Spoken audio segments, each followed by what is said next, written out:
मालवणी मेजवानीमध्ये तुमचं खूप खूप स्वागत। आज आपण ओल्या काजूची उसळ कशी बनवायची ते बघूयात। त्याआधी जर चॅनलला सबस्क्राइब केलं नसेल तर चॅनलला सबस्क्राइब करा। साधारण उन्हाळा सुरू झाला की बाजारात कैरी, आंबे, फणस, काजू दिसू लागतात। कोकणातील हा खास मेवा चाखण्याची हीच तर एक संधी असते।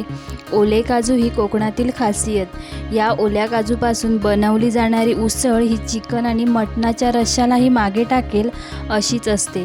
तर ओल्या काजूपासून तुम्हालाही बनवायची आहे का उसळ? तर चला तर बघूया चमचमीत उसळ कशी बनवायची। सर्वप्रथम मी ओले काजू आहेत ते चिरून, आता ते गर आहेत ते मी काढून वरती पुसून घेतले आहेत आणि गरम पाण्यामध्ये एक 15 ते 20 मिनटं मी ठेवले आहेत। तुम्ही हे उकळू सुद्धा शकता। तर त्यानंतर सालं आहेत ती आपोआपच निघायला लागतील।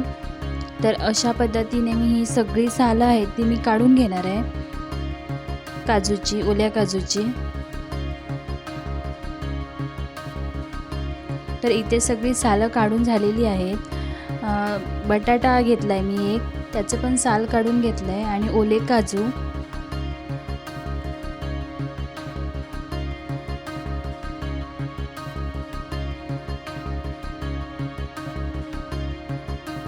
तर ओले काजू आहेत आणि बटाटा घेतलाय। त्याच्यात मी मालवणी गरम मसाला आहे तो मी याच्यात ॲड करते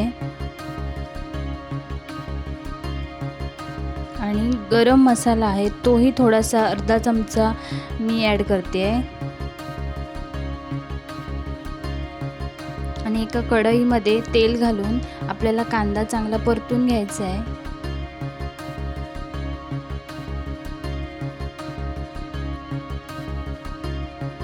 बारीक चिरलेला कांदा आपल्याला आता परतून घ्यायचा आहे।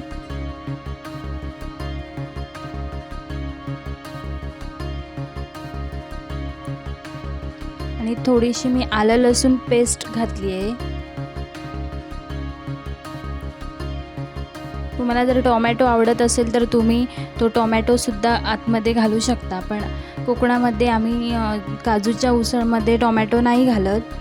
तर कांदा आणि आलं लसूण पेस्ट आणि थोडंसं मीठ मी घातलं आहे, त्यामुळे लवकर कांदा भाजायला मदत होते।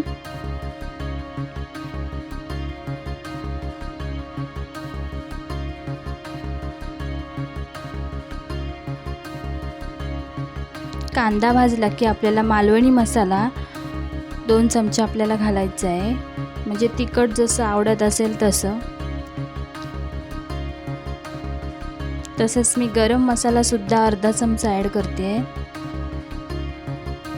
आणि चांगलं परतून घेऊया।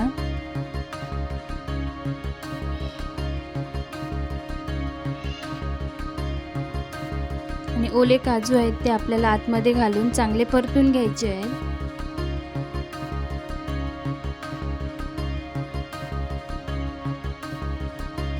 मस्त असे छान आपल्याला परतून घ्यायचे आहेत आणि आपल्याला पाणी घालायचं आहे।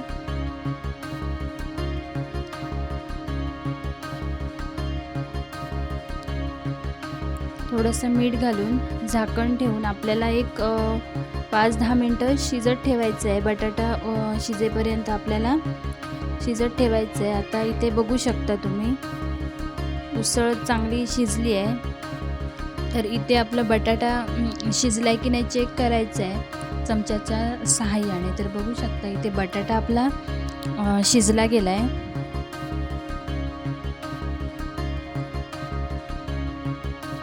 आता आपल्याला मालवणी वाटण आहे ते आता आपल्याला आतमध्ये घालायचं आहे, म्हणजे कांदा आणि ओल्या खोबऱ्याचं जे वाटण करून घेतलं मालवणी वाटण ते आपल्याला आतमध्ये घालून चांगलं मिक्स करून घ्यायचं आहे।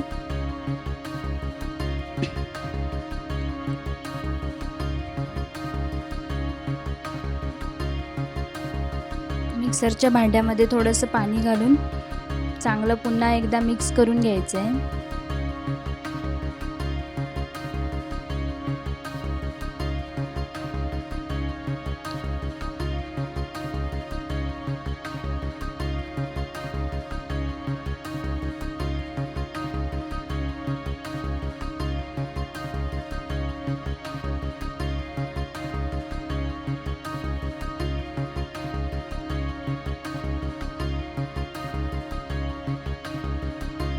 तर इथे आपल्याला चवीनुसार मीठ घालून एक उकळी काढायची आहे.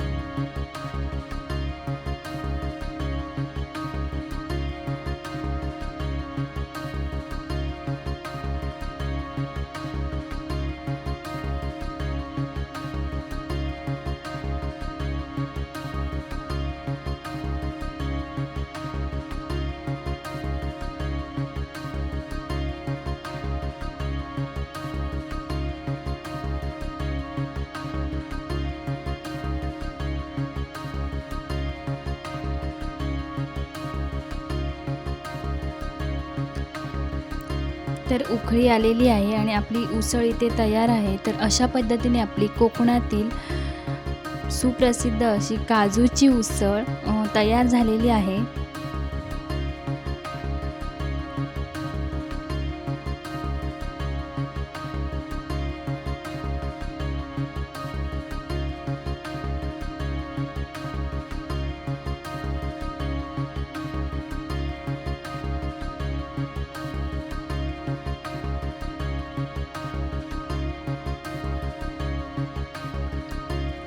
तर अशी आपली ही ओल्या काजूची उसळ तयार झालेली आहे, बघू शकता तुम्ही इथे.